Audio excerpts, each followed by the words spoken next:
Hi guys, today we're going to discuss about markup and margin. Ano nga ba ang markup? Ang markup ay yung tinutubo or yung kinikita mo sa product. So, bibigyan ko kayo ng example kung paano makuha ang markup and margin.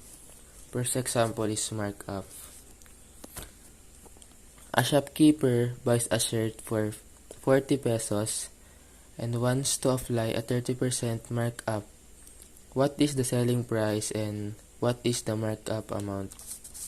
So, para makuha po natin yan ay, ang markup niya ay 30%. 30%. Tapos, ang amount niya naman is 40 pesos. So, ang gagawin natin dyan ay amount times the markup percent, ready, 40 times 0.30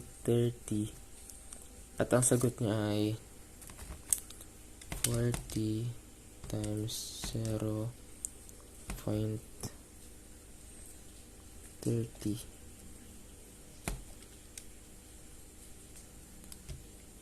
is 12. So, 12 pesos ang kanyang markup. At para naman makuha yung magiging original price niya ay 40 pesos plus yung markup niya na 12 pesos equals 52 pesos. So, magiging 52 pesos na niya. Ito. Isa pang example sa markup. A bakery sells a cake for 500 pesos and the cost of making the cake is 450 pesos. What is the markup percentage? Gagawin natin dyan ay, ang selling price niya is 500 pesos. At ang cost of making naman ay 450 pesos. Ang gagawin natin dyan ay selling price minus cost. 500 minus 450. Solve natin.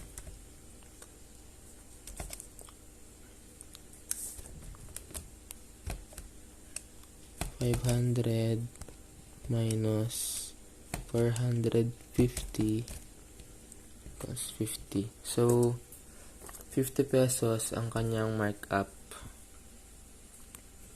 50 pesos ang kanyang markup.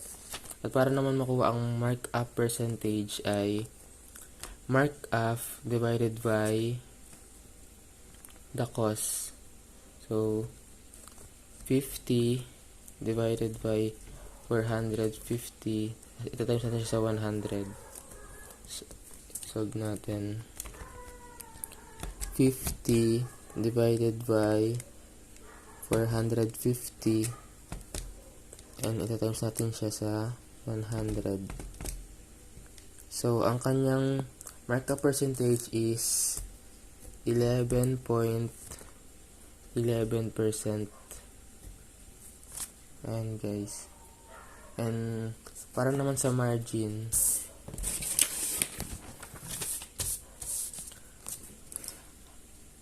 a company sells a product for 150 and the cost of production is 120 pesos. What is the profit margin percentage?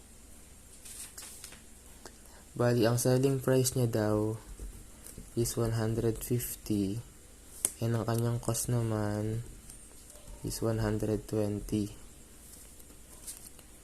Bali, ang gagawin dyan ay selling price minus the cost. 150 minus 120 equals 30 pesos. So, ang markup niya ay 30 pesos. Para makuha naman ang margin percentage ay markup, which is 30 divided by the cost, 100 ay divided by the selling price, 150. Kasi times natin siya sa 100. So, 30 divided by 150. And times natin siya sa 100.